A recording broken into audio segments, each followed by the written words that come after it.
Quick heads up, this story gets graphic and disturbing. Viewer discretion advised. Medical examiners cried like children after what they saw. You have to be truly sick to think of a detail like that, let alone do it. 18-year-old Kimberly was bullied her whole life. When two classmates suddenly invite her over, she agrees, hoping to finally make some friends. A few days later, her body is found near a remote bridge. What was done to her makes even hardened medical examiners cry like children. But the real shock for investigators would come when they got access to the text messages one of the attackers was sending to another friend during the assault. To his friend's message asking why he was not answering, he wrote, "Sorry, the freezer is bouncing. Hey everyone, it is Dwight again. I have to warn you right away that this time I am not alone. I decided to add a new detail to the video. Today my sister Abby is going to help me tell this story. Abby, say hi." Hey folks. Okay, hope you guys won't judge me for this. I'm not a professional narrator or anything, so don't be surprised if it sounds a little off. Nah, it's fine. Just relax. We'll do this together. Okay, let's go. Okay, first of all, I was literally in tears researching this case, so I'm really asking you to watch until the end. Believe me, it is really worth your attention. If only to understand how to avoid a similar horror in your own life. But before we begin, you know our tradition. Write in the comments where you are from, what time you have, and what the weather is like outside your window. And of course, for those who have not subscribed yet, if you subscribe right now, I will guarantee you the first tickets for a walk on Mars. Just kidding, of course. Or maybe not.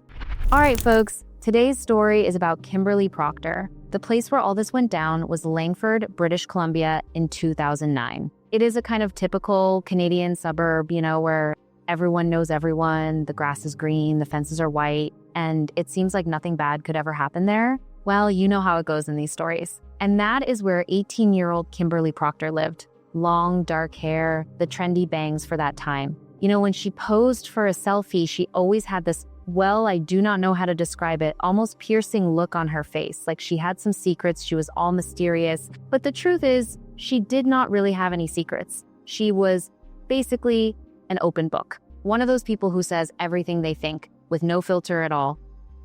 In this day and age when everyone is trying to be so polite and not hurt anyone's feelings, a person that direct is a real rarity. If she liked you, she would just walk up and say, "Hey, I like you, let's be friends." If she had some weird hobby, she did not care at all what was trending on TikTok. She just did what she liked. She also adored animals, just all of them you can imagine. Hamsters, mice, lizards, rabbits. In short, she kept a small, slightly smelly zoo at home. Her parents must have been thrilled, but her main love was cats. Have you ever seen those little headbands with cat ears? Well, Kimberly wore them too, constantly, in elementary school. And not just wore them, she wanted to be a cat. Seriously, Kimberly wanted to be a cat. And unfortunately, other kids, they can be just little sociopaths. They will always find someone who is different. Because, as we know, in school, there's nothing worse than being different from everyone else. It is like showing up to a black and white movie party in a pink suit. In Kimberly's case, her cat ears became, like a red flag to a bull for them. Kids picked on her, and every time she walked into class, they would meow. Just meow. The level of creativity is God tier. Seriously, they could not think of a better way to show their intelligence than to meow at a girl. And this, just so you understand, did not last for a day or two. This went on for years. For years, man. No matter what she did, she could not shake that weird cat girl reputation. Her bullies just could not leave her alone, could not let her be herself, because you see, they did not like that she liked a thing that they did not like. Flawless logic, right? And you know what all this led to? It led to Kimberly starting to panic every time she had to go to school. Full-blown panic attacks. When you cannot breathe, cannot think clearly. She was so scared that she would be bullied again as soon as she stepped through the school doors. So what do doctors do when they see a child with panic attacks? That is right, they prescribe her medication to help her, so to speak, cope with the anxiety. But the problem with this medication was that it worked, let's just say, a little too well. It dulled her senses so much that, according to her mom, she just turned into a zombie. Walking around, feeling nothing, not being herself. The classic story where anxiety meds turn you into a vegetable, a great choice, right? So her parents saw their daughter had turned into a zombie. They decided to stop giving her the medication. But the problem did not just go away. She was still getting bullied at school. The anxiety was still there. And on top of all that, she was also diagnosed with ADHD. This, in case you are not aware, is the thing where it is hard for you to focus on one task. I do not know exactly how it manifested in Kimberly, but you can assume that considering she was already hated at school, and now she also had trouble studying, you can imagine how much fun she was having. And right here, her parents finally decide to do a real helpful thing. They transfer her to a new alternative school called Pacific Secondary School. This school, folks, was just top-notch. It was created specifically for kids like Kimberly. For those who need extra attention, who do not fit into the standard system, they helped kids with ADHD, with learning disabilities, kids from difficult families where the parents, let's just say, did not really care about their responsibilities. In short, a kind of island for the misfits. And you know what? It worked. Kimberly just thrived there. She made a bunch of friends. She had her own social circle. For the first time in her life, she felt like she belonged, that she was not some weirdo. And of course, what else do you need for complete happiness in high school? That is right, a boyfriend. She started dating her first boyfriend, Zach. He also went to that school, and they hit it off pretty quickly. She even got into his group of friends and started having a real social life. But as we all know, high school romances are rarely forever, right? They usually fade just as quickly as they ignite. The same thing happened with Kimberly and Zach.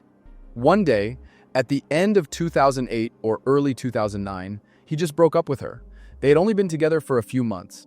But for Kimberly, who had just found her place in life, who had just started to feel happy, it was, well, just a devastating blow. And you know breakups are never fun, right? But it gets 10 times worse, man, when it turns out your friends were really just your ex's friends. Because then you do not just lose a boyfriend you might not have been that into anyway. No.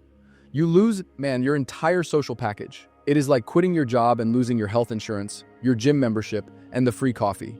That is exactly the situation Kimberly found herself in. Her whole social circle was the guys she met through Zach. And now, looking back, I want to be fair. The end of a relationship does not mean you have to immediately cut ties with everyone. Many people, in theory, can handle it maturely. They do not pick sides, they do not create drama.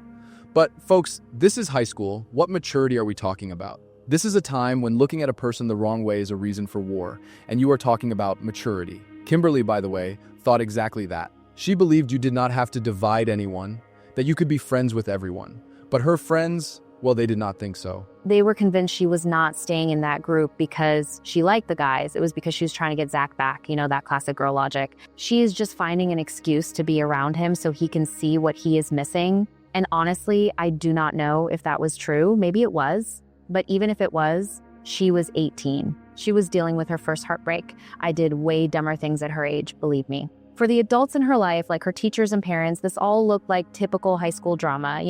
They broke up, they are hurting a little, it was nothing to lose sleep over. But as it always happens in these stories, on March 18th, 2010, everything was about to change. It would change in a way that people would be making YouTube videos about it. That Thursday for Kimberly started out just perfectly. She, the smart girl she was, had arranged her schedule so that she had Thursdays off. So while all her friends were suffering in class, she had the whole day to herself. Time to sleep in, relax, watch a show. And honestly, she was probably feeling even better because she had just gotten some very good news. With all her problems at school, she was worried she would not graduate on time.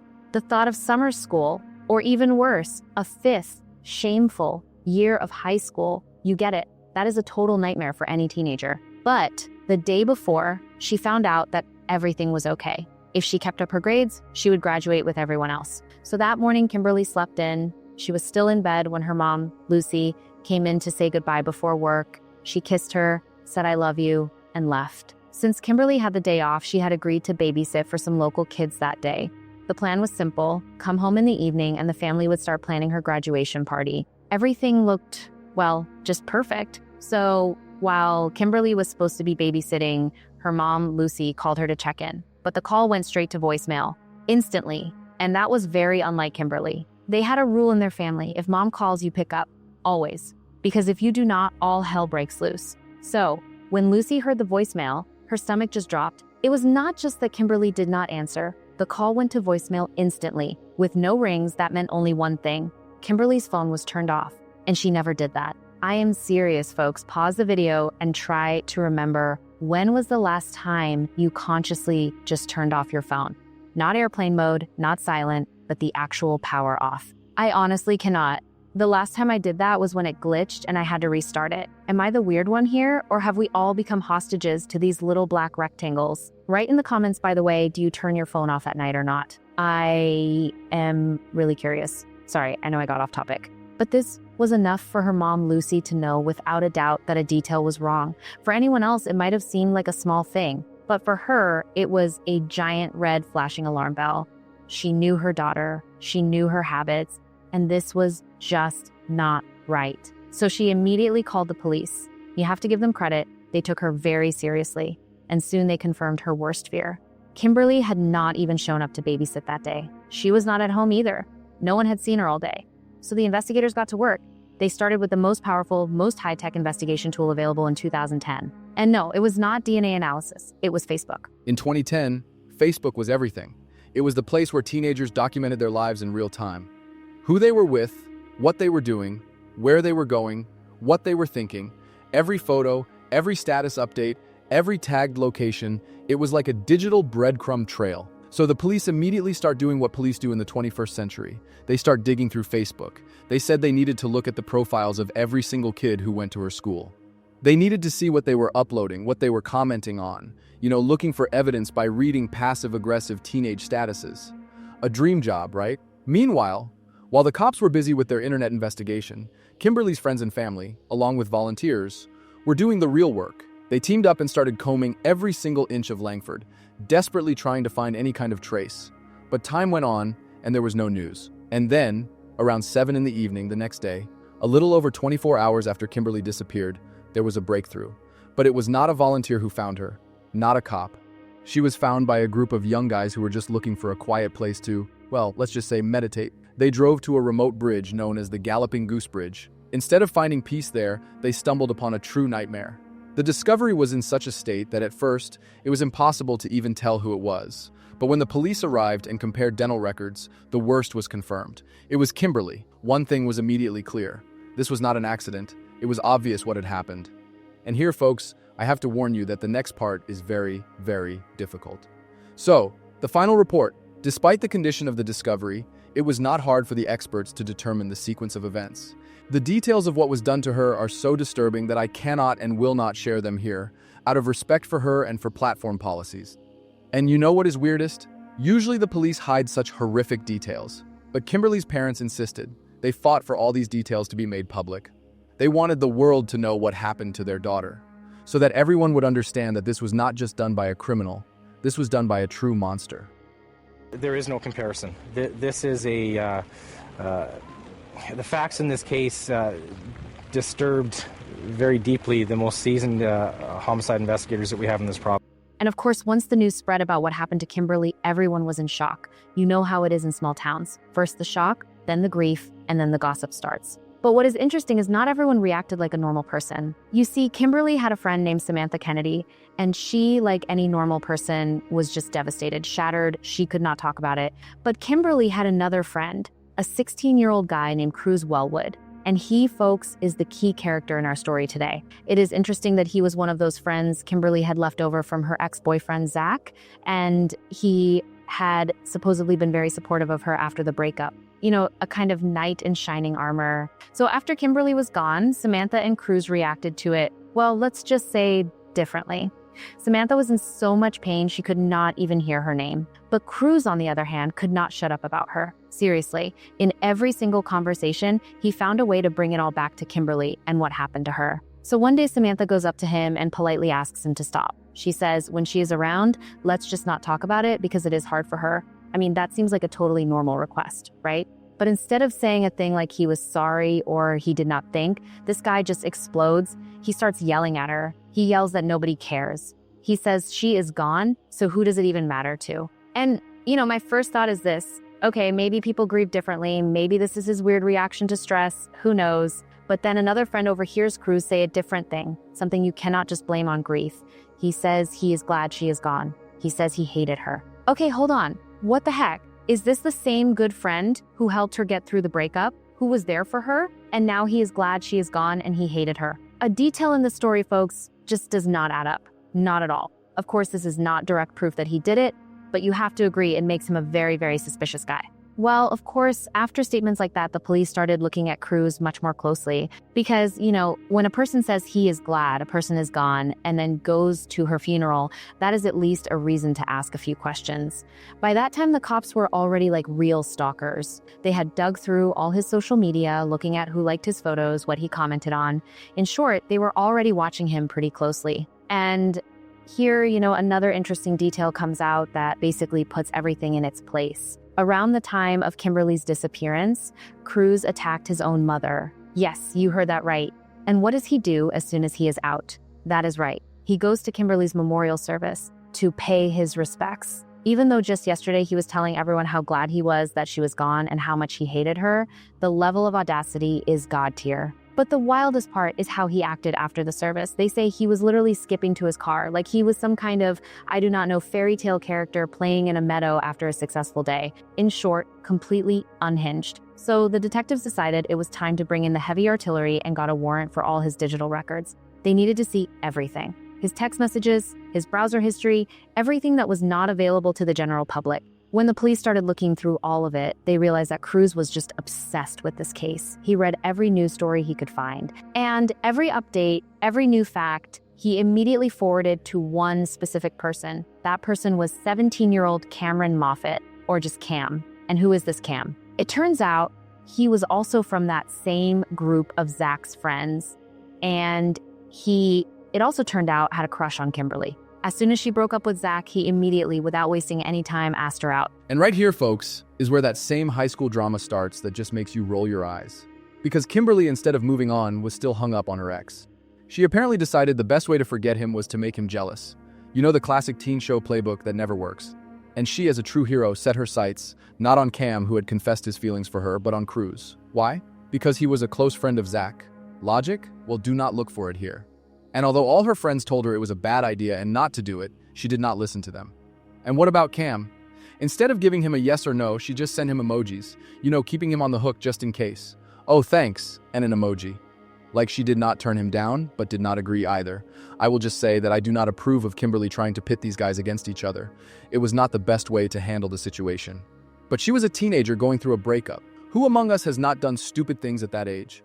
This in no way justifies what happened next. Because the real danger here was not high school drama.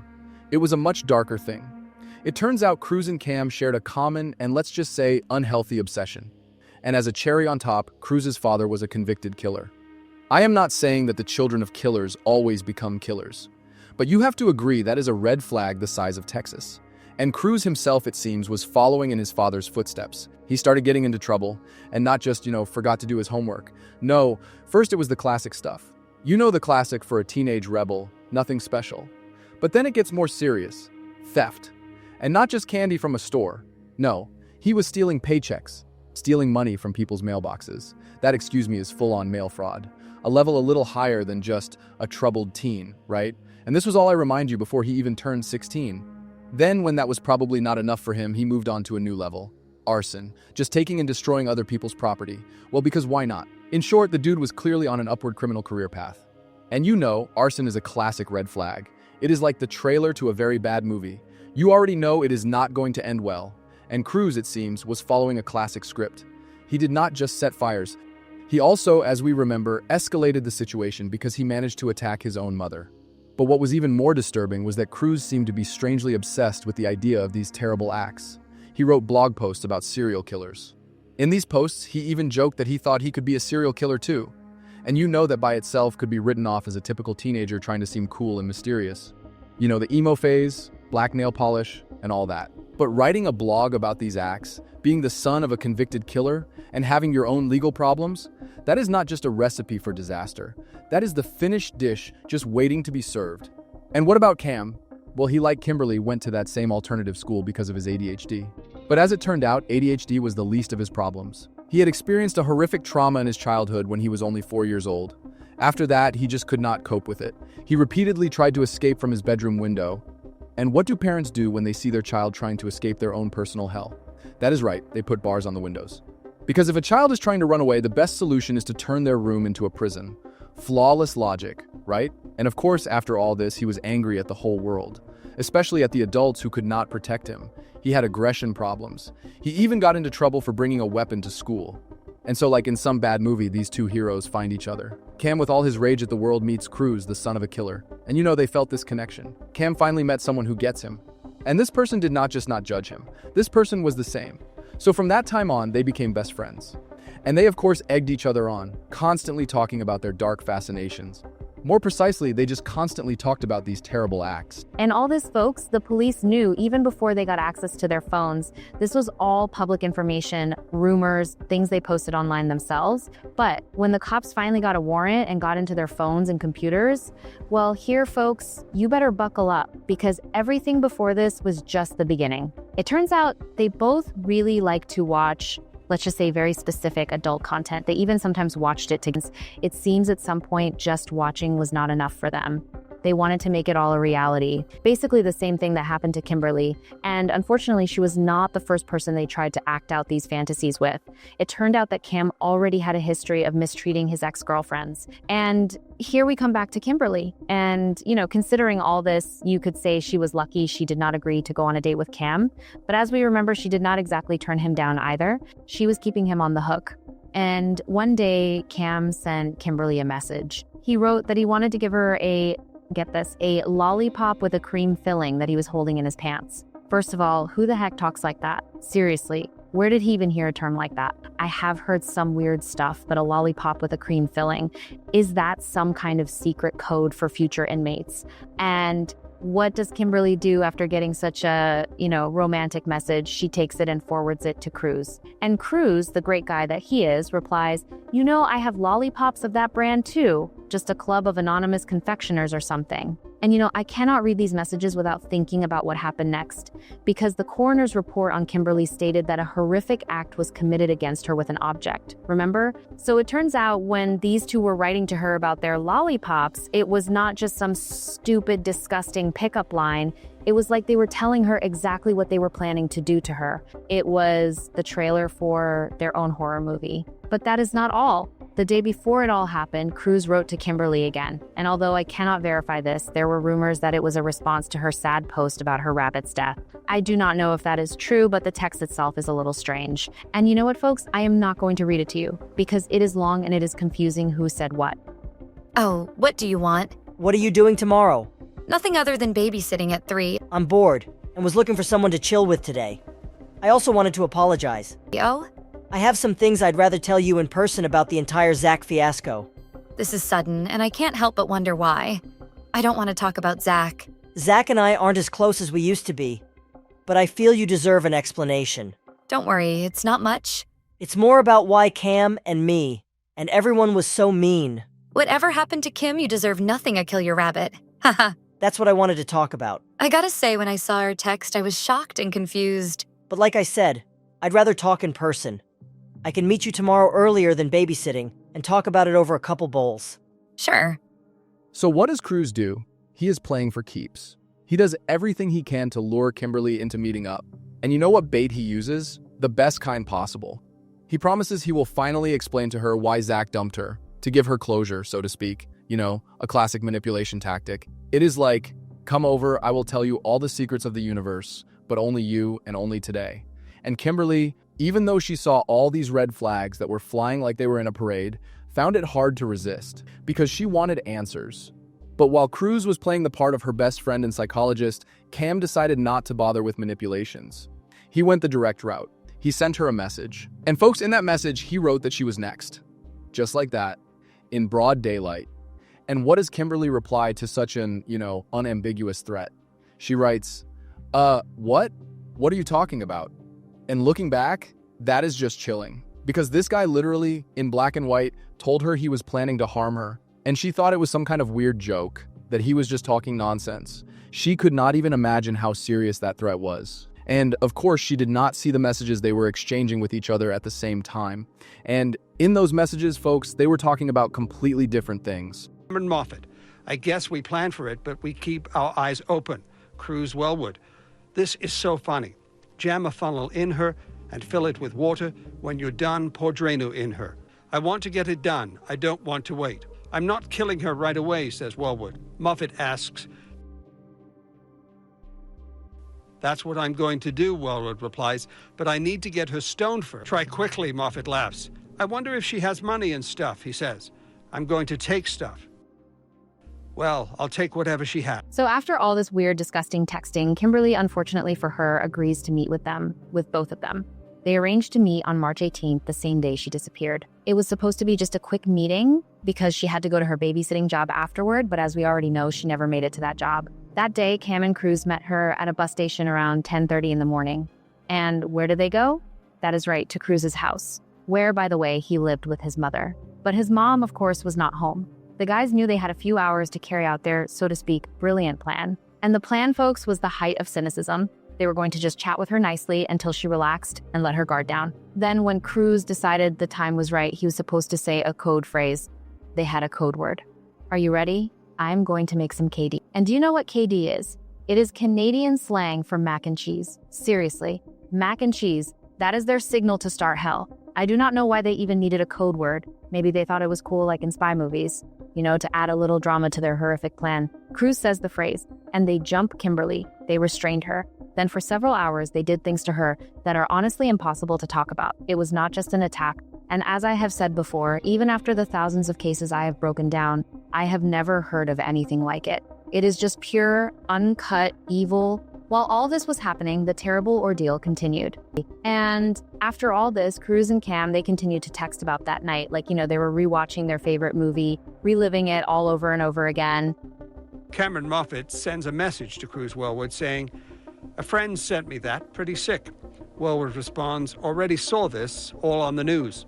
And then, as if a warning, Moffat replies, "My dad said, if they ask me questions at school, not to answer them and ask for a parent. And it wasn't too hard. We should do it again."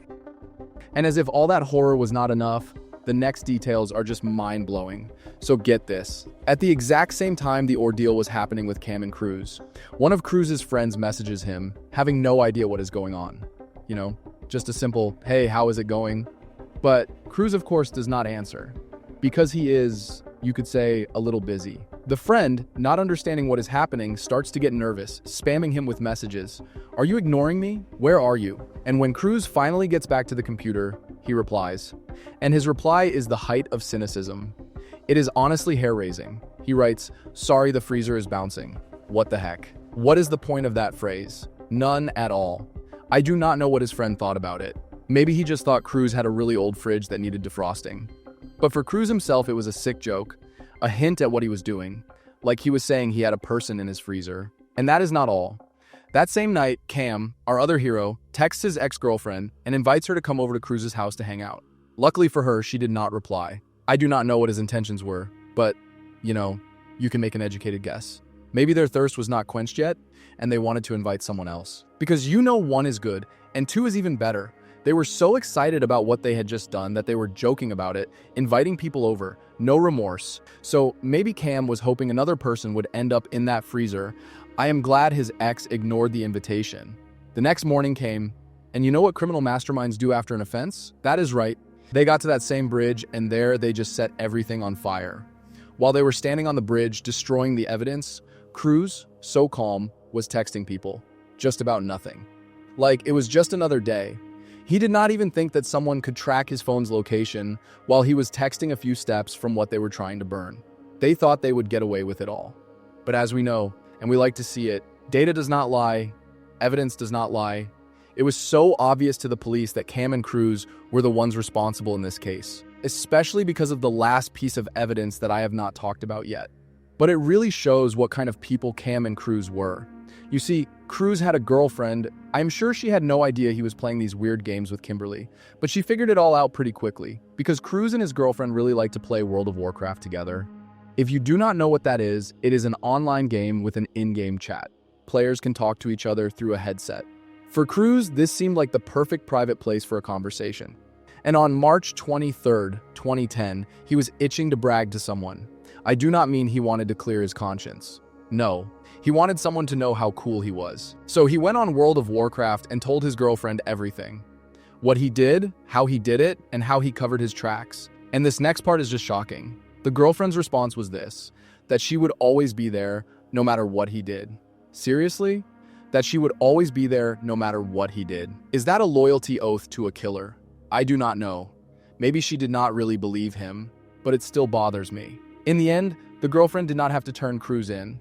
The police already had all the information. They had seized all his digital records. They had the evidence. So they arrested Cruz and Cam on June 18th, 2010, exactly 4 months after what happened to Kimberly. Each of them was charged with a first-degree offense. They were also questioned, and the recording of Cam's interrogation, it is just chilling. When that's happening, what's going through your head? Everything. A million miles an hour. The adrenaline where it's like, oh my freaking god, and you might puke your guts out. And Fight or flight. Have you ever experienced that before? yeah, So this is probably the biggest event of fight or flight in your whole life. probably.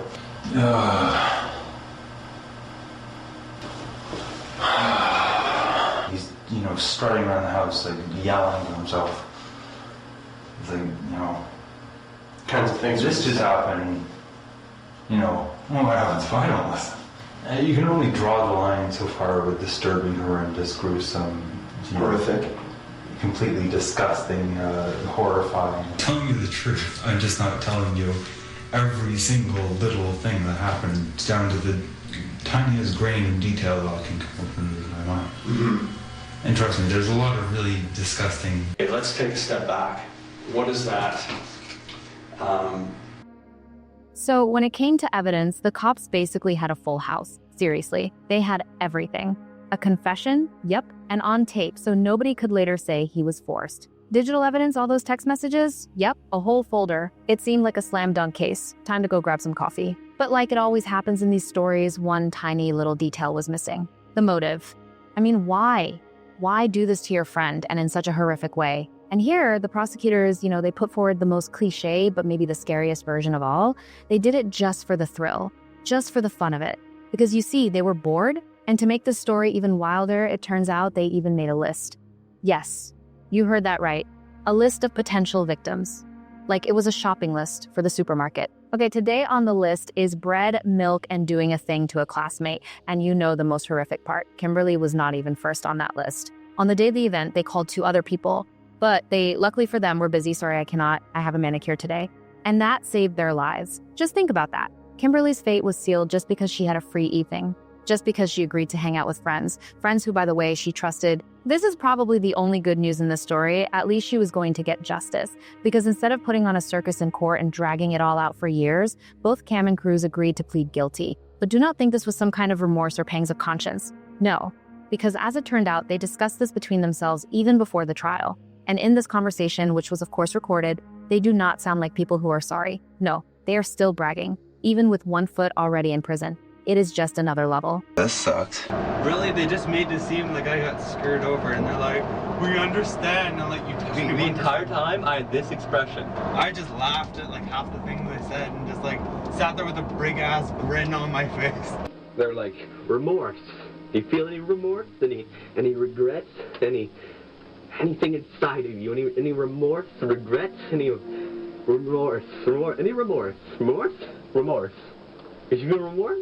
But despite their circumstances, Cameron Moffat and Cruz Wellwood showed no emotion as they were led shackled into the overflowing courtroom and seated directly in front of Proctor's parents. They simply stared straight ahead as the judge read his decision. You chose her because you thought she was an easy target, Justice Robert Johnston told them.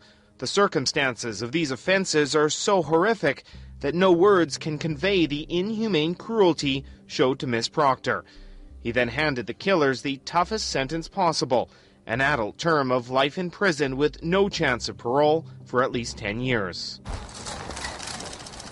Outside court, pain and anger was still clearly raw for Proctor's family, undiminished by today's ruling. These animals aren't rehabilitatable. To me, they're just monsters. Kim was just a very kind, caring person. I mean, kind to a fault. I mean, she was preyed upon. They used her good nature and good heart, and probably is what lured her to them. Now, folks, let us talk about the sentencing, because this honestly is just a circus. In one of the comments on a video we watched, it was said that this was a supposedly extremely harsh sentence. And you know what this harshness is? The fact that they got a chance to get out in just 10 years. 10 years for what they did. That is not harsh. That is a joke. But to be fair, we need to understand Canadian law, which, as it turns out, can be very strange. You see, Cruz was 16 and Cam was 17. And if they had been tried as minors, the maximum sentence they could have gotten would have been, get this, 6 years. 6. Seriously? For that, you can get less time than for some financial fraud. So from a technical point of view, the fact that they were tried as adults and got a chance to serve life in prison is of course much harsher. But there is a catch. Most adults convicted of this type of offense in Canada are not eligible for parole until they have served 25 years. And these two, 10. So they were tried as adults, but were given a kind of kids discount. Let's do the math. The sentence was in 2010 plus 10 years. That is 2020. That is when they first got the right to say, can we get out now? And as you can imagine, it was not easy to get. Well, no kidding. It is hard to convince a parole board that you deserve freedom when you have done well what they did. On top of that, they got lucky. Their first hearing was during the height of the COVID pandemic when the whole system just paused. And while they were serving time, they had to go through a bunch of psychiatric evaluations because you see, they did not just do it for no reason. And you know what diagnosis they got? Psychopathy, sexual deviance, and conduct disorders. What a surprise, right? And this, always amazes me in these cases. How? How do these people find each other? Is it some kind of, how do they say it in French? Folie à deux. Sorry for my French. But seriously, how can two people in this world so broken cross paths, find common ground, and then do the unthinkable? It never ceases to amaze me. And honestly, it is a little scary that there are probably more people like this than we think. So at that hearing, they did not just have to say, I will not do it again. They had to prove that they were healed, that they had overcome all their disorders and would never harm anyone again.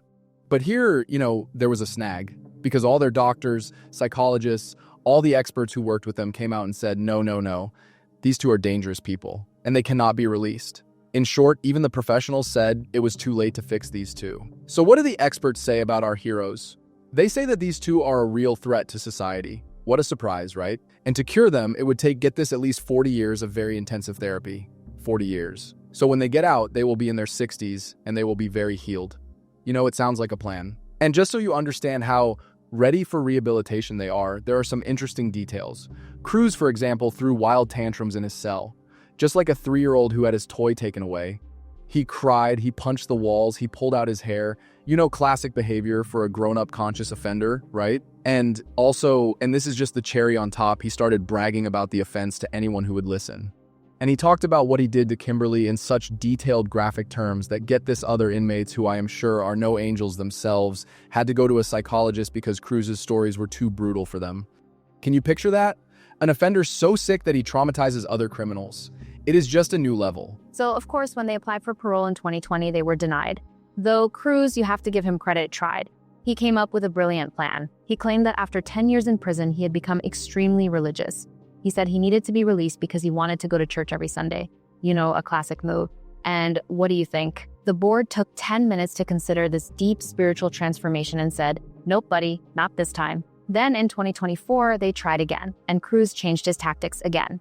Now, his main argument was that it was all him. It was all Cam, that he was the ringleader, which, strangely enough, was the complete opposite of what Cam had said in his interrogation. In short, the classic who can betray their friend first game began. But the parole board, it seems, did not fall for this childish squabble. They said they basically did not care whose idea it was. The mere fact that Cruz just stood there and watched as Kimberly's life was taken and did nothing already makes him an accomplice. But right here, folks, is where some kind of Canadian comedy of the absurd begins. In November 2024, Cam gets a 4-hour temporary absence, so he is released from prison for 4 hours. For what? So he could go on a tour of another prison with a lower security level. Seriously, I have never heard of such a thing. Is this some kind of open house program for offenders? I would do that too. Can I please have a tour of that prison with the pool? I just want to look. And here is the cherry on top.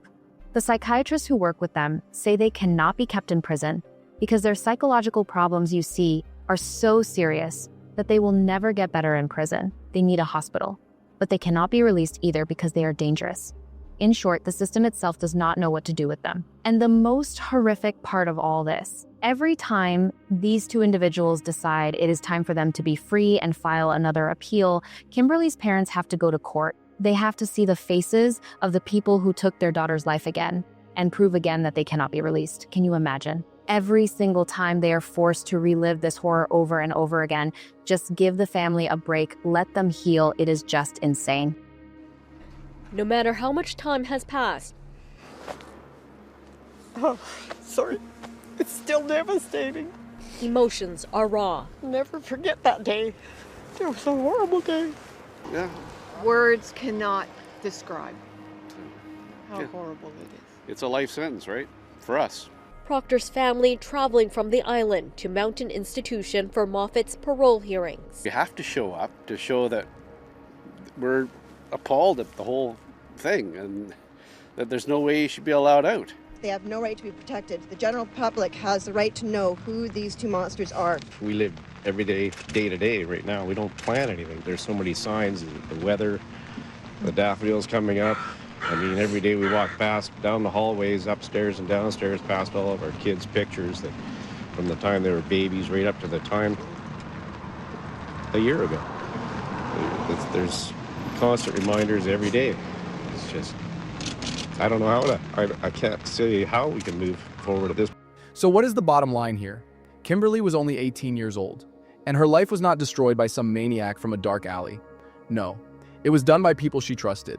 She was innocent in all of this. And here's the most important part. She was not just a victim from the news. She was a daughter, a friend, a student who was supposed to graduate, and they used her only as a toy, as a thing to play out their disgusting, twisted scenarios on. She deserves so much more. And you know what her parents did to prove it? They fought for all the horrific details to be made public, so that everyone could see that this was not just a tragedy, it was the work of real monsters. And that, in my opinion, is the best way to honor Kimberly's memory. To make sure her voice is never forgotten, to keep her story going, because these two should never see the light of day. A hospital, a prison, I do not care where they go, just lock them up and throw away the key. Because if the professionals say they cannot be fixed, then you know what? Great. Why then continue to feed them and house them on our dime? Sorry, I know that is a hot take, but look at what these barbaric animals did. It is disgusting. And I am very grateful to you folks for listening to Kimberly's story today. I know it was hard to listen to, so thank you. If you liked how Dwight and I told this story together, then be sure to write a comment in support of our duo, and we will record the next ones too. We love you. See you guys.